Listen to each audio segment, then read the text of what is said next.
Take it away, Ben. Hey, thank you, Benjamin. What a nice introduction. I didn't even give you any money for that. That was really pretty awesome. So since you mentioned, I do want to quickly share. So we have a Twitch stream on Vonage called Vonage Devs, and I started playing around with it a little bit. And so next Thursday, I'm doing. Hey, Samuel Shalom.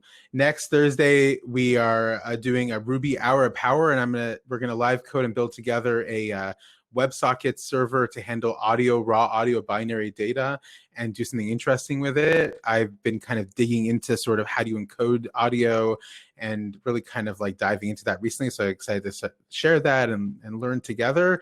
And then a couple of weeks, I'm trying out a Twitch stream in Hebrew. That's going to be a bit crazy. You have to go along with me on that. It'll be sort of like basic conversational Hebrew and coding. We'll see what the audience is like for it. It could be great. It could be not. We'll find out. So that's coming up in a couple of weeks. And that's going to be called Coding Sababa. Okay, so in our time together for now, I wanted to talk about static typing and introducing it to an existing Ruby code base. If, as Benjamin mentioned, strongly typed code is becoming more prevalent in a lot of dynamic languages. So I have a colleague who's working in PHP as well as our PHP advocate, and PHP is doing really interesting stuff with static typing, and of course JavaScript, a TypeScript everyone's familiar with, a lot of people are familiar with, and also in Ruby static typing. We've been hearing a lot recently about the introduction of strongly typed code into Ruby itself in the standard library in a Ruby 3.0 release. And so in sort of anticipation of that and kind of experimenting with it, I began introducing static typing into our Vonage API's Ruby SDK over the past several months. And it's been a bit of an adventure. So in this talk, I'm not going to get into deep sort of issues and pain points, but our goal together is going to cover some of the basics, a couple sort of lessons or things you can learn from it and what it kind of exposes and sort of brings to the fore, and then also some of the challenging and pain points in it. But we're going to touch on these things. So if you're familiar with Ruby static typing, this might be a bit of a reminder, a refresher. If it's not, then this will be all new to you. So static typing in Ruby is essentially done at this point with a gem called Sorbet. That's its beautiful, cute logo, an ice cream. And Sorbet is not only an ice cream that's delicious, but it can also be good for you. It can be good for your code. It'd be good for you as a developer. And we could talk about how that might be. So this is directly from the Sorbet documentation as a classic example of what Sorbet looks like in a simple bit of Ruby code. And we're going to walk through the steps of what all these things are. We've already noticed you may be used to lines 5 to 8 look quite familiar, and line 10 to 12 look like the invocation of Ruby methods. It's lines 1, 2, and 4 that really call our attention, and that's what we're going to spend a bit of time on. So line 1 and 2 in that example tells us that in Sorbet, every single file has to have a sigil to mark its level of strongly typedness. During Sorbet initialization, every file in your existing code base gets one of these. And this lets the Sorbet type checker and also the runtime sort of checker know how much it should be checking in each file. And the files default in the beginning to typed false, which means ignore it. And then it goes in incrementally levels of strictness until you get to things like type strict, which is essentially saying that every method in that file needs to have a method signature, and everything must be strongly typed.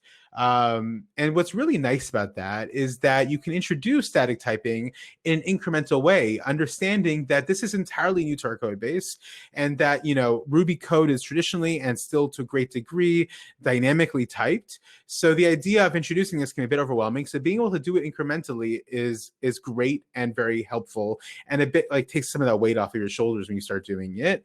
And the second line there is incorporating the signature functionality from the namespace tsig, which is where that functionality lives, into your code. So you introduce that into your files as you begin building method signatures. And then the method signature that goes on top of every method is really, at its core, at its most basic, pretty simple. It's essentially trying to determine two different things. Its first thing is trying to determine what are your parameters. And its second question it wants to answer is what is it your value of your method returning? So that's what it's asking you to think about, and it's asking you to sort of come to terms with as you build the method signature. So the signature opens with the keyword sig, and then it's open brackets and then params. And in the params, you get to specify what each param is and what type of data it is. So in this case, in this relatively simple Ruby method call we call main, it has two things. It outputs hello name interpolated, and then its final return is name.length. So the parameter name is a type of string. So we say name is string. And what is the final return value of the method? Well, it's returning a data type of an integer. So that's a relatively simple example of what it means to incorporate static typing into Ruby code base. And it's a good sort of indication of what you're meant to be doing there. And what you're meant to be doing is to really think about what are your parameters and what is your method actually returning back? What kind of data is it bringing back? And if you look at exactly what that might look like to run it, so if we invoke that method with main and passing in an integer of 2, we see that Sorbet in its runtime check gives us back a very helpful error that it expected string, right? But it found an integer. And method main has specified name as a string. Now, this is, again, a pretty straightforward example, but it's a great sort of indication of how helpful this can be. So when you're trying to debug some complex code and trying to figure out exactly what went wrong, and so here you can kind of look at the whole method is, a couple lines. But if you're you have a big code base, you're trying to figure out where things are failing, and technically everything is correct. You're not missing a bracket somewhere, and you've closed your methods, and all those sort of basic things are done. You're just trying to figure out where it's breaking. Well, Sorbet will tell you exactly what is the issue there. And this, I think, by the way, has been one of the best benefits to our SDK users in the Ruby SDK, because one of the most common type of questions you would get back from people is, they're studying the API reference docs. They're trying to figure out the parameters to pass in. And with some of our APIs, they grow in complexity. So the more things you want to do with the API, the more multi-dimensional, multi-layered the API requests might be, and the different parameter types. This is an integer. This might be an array of objects. This might be an array of only one object. And you're trying to understand all of that. And if you can have the SDK tell you that, yes, what you did wrong was that you passed in a string, and really what it wanted was an array of an object, that can be actually really, really useful to the user, you can imagine. So now that we kind of have a little bit of a look, just a bit of a look on what Sorbet is and how you can incorporate it, what does it look like to actually bring that into an existing Ruby code base? So we're going to take a look at an actual real live code, just a snippet of it. And you see I've kind of chunked off a part of it, but it's the beginning of an if statement.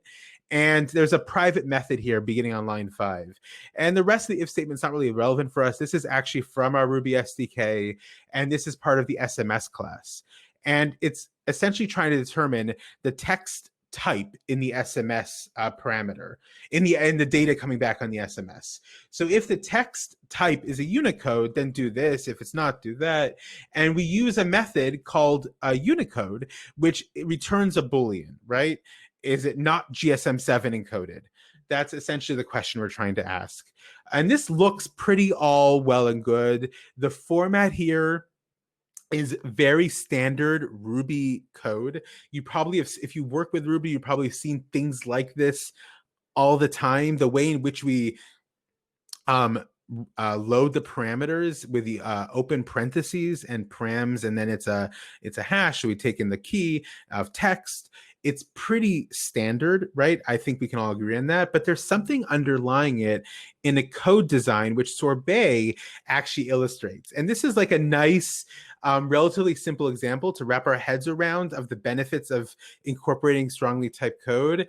into an existing code base. So what is it exactly? So we went ahead, we had this method, right? And we said, let's add a method signature to it as we're incorporating Sorbet into our code base. So we said, okay, type true on the sigil in line 1, and we're going to extend the signature functionality into the code. Great.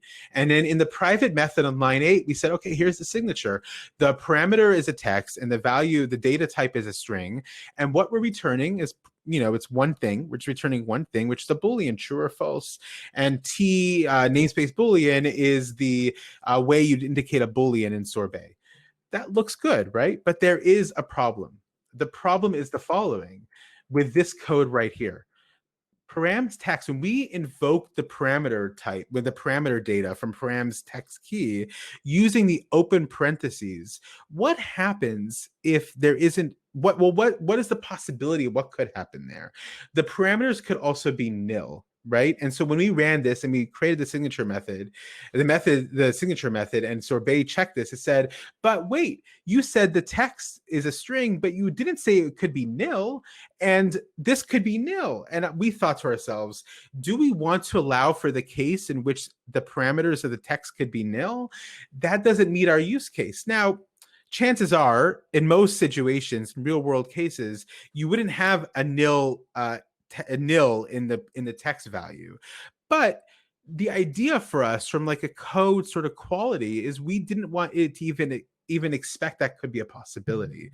So Sorbet uncovered that for us, that by invoking it in that way with open parentheses, what we're essentially saying is that we leave open the possibility for nil to be a potential value. And if that was the case, we would have to restructure our method signature to say it could be nillable as well.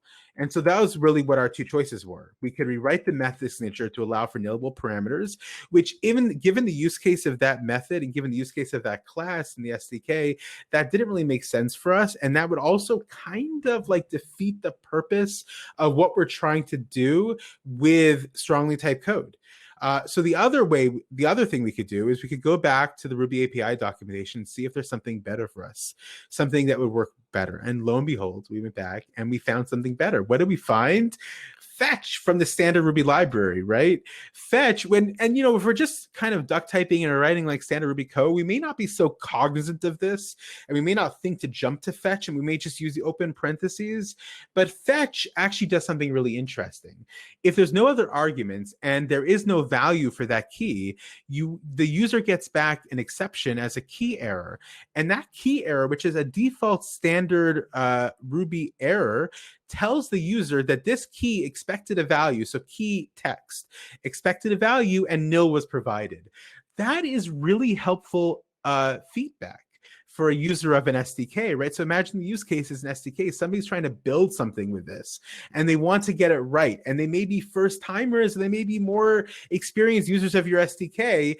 And if you can tell them in the middle, during runtime, exactly what the issue is, how much of a better user developer experience are you providing to your people? And so that's exactly what happened. So we refactored it to use fetch as opposed to the open parentheses. And by doing that, we actually ended up giving a very simple change, but we ended up giving a better developer experience to people who are using our SDKs. And we only thought of it because Sorbet uncovered that for us. So it helps to really uncover underlying design problems in your code as well. And that's a simple example, but from simple examples to more complex examples as well. But what are some areas where there's a bit of a challenge? And I will show you one area, which is I would call pain point still in adopting strong typing in Ruby. And let me show you what I'm talking about. So here's another method from our Ruby SDK. Again, one-line method, right? One line of actual code.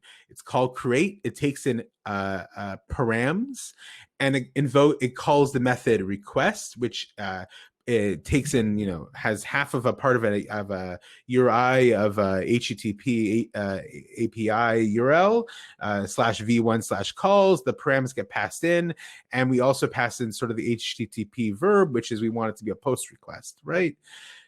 That my friends, you could find code like that in basically everywhere. Anytime you see an HTTP request sort of library in Ruby, that is incredibly common. And why is that incredibly common? Because it's incredibly flexible. What are parameters? I don't care what parameters are. They could be whatever they could be. I want to give my users the flexibility. But on the flip side of the flexibility is also the inability to know and to, as the user, to know what this API expects of me and the data types it expects of me, which is what strong type code comes to solve. So what's the problem there? The problem ultimately is we don't know what the params are and how do we type those params? And when it comes, and I don't expect you to read this, that's why it's so little, but these are all the possible parameter types for our voice API, for example. And within this, there's some that are required, some that are optional, some that are required if one is not present, some that are required if the other one is present. There are so many different permutations because the voice API is a big API with a lot of options. So the fact that it's a big API, a lot of options, means that what I could be sending in at any given moment as the user could be radically different from HTTP request to HTTP request from one moment to the next. So how do I type that with Sorbet, with a strongly typed code? That is a bit of a challenge. And there's a couple ways to do this. Each one of them at this point, if I'm being totally honest, is a bit hacky and not satisfactory. The simplest way to do this, right, there's a lot of parameters. The simplest way to do this is with this right here, which is, if take a look at that for a moment, it is again a method signature, right? Taking it, and the parameters it's saying are a hash, with the key of each parameter being a symbol and the value of the parameter being t.untyped.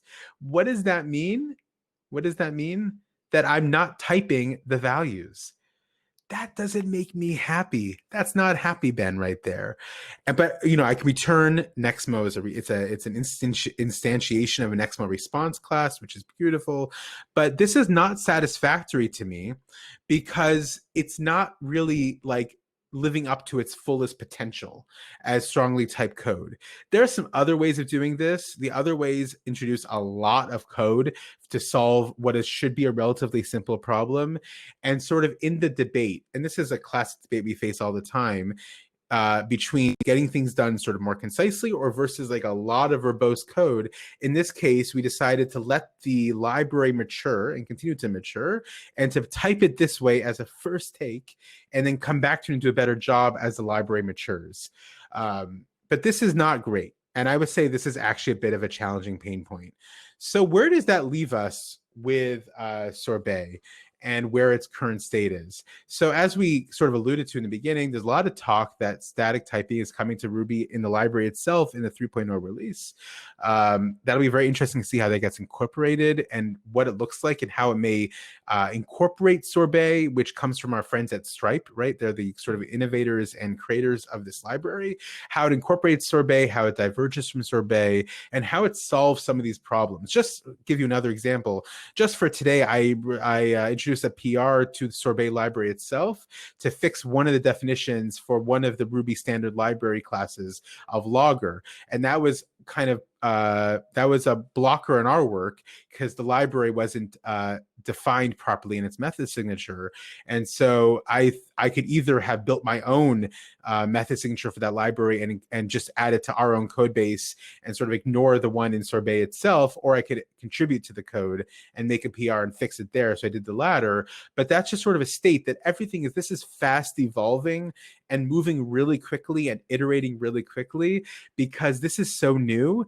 And it's really different for Ruby developers who are so used to duck typing everything and sort of it doesn't really matter what the types of these data points are, of these parameters, because whatever it is, it'll either work or won't work, or we'll build a lot of exception handling in the code itself, a lot of like case statements or if else statements, a lot of raise exceptions, all those sorts of things.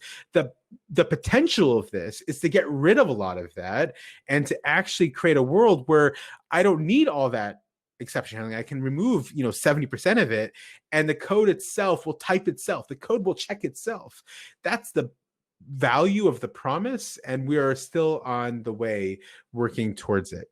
I hope that was a sufficient and sort of helpful introduction to Sorbet as a gem and static typing in Ruby and sort of the benefits of it and the challenge where we're at. I would love to hear what you're thinking during our breakout time after we're all done. And you can always, of course, reach out to me at Rabbi Greenberg on Twitter or on the Vonage community Slack or wherever else. Thank you very much.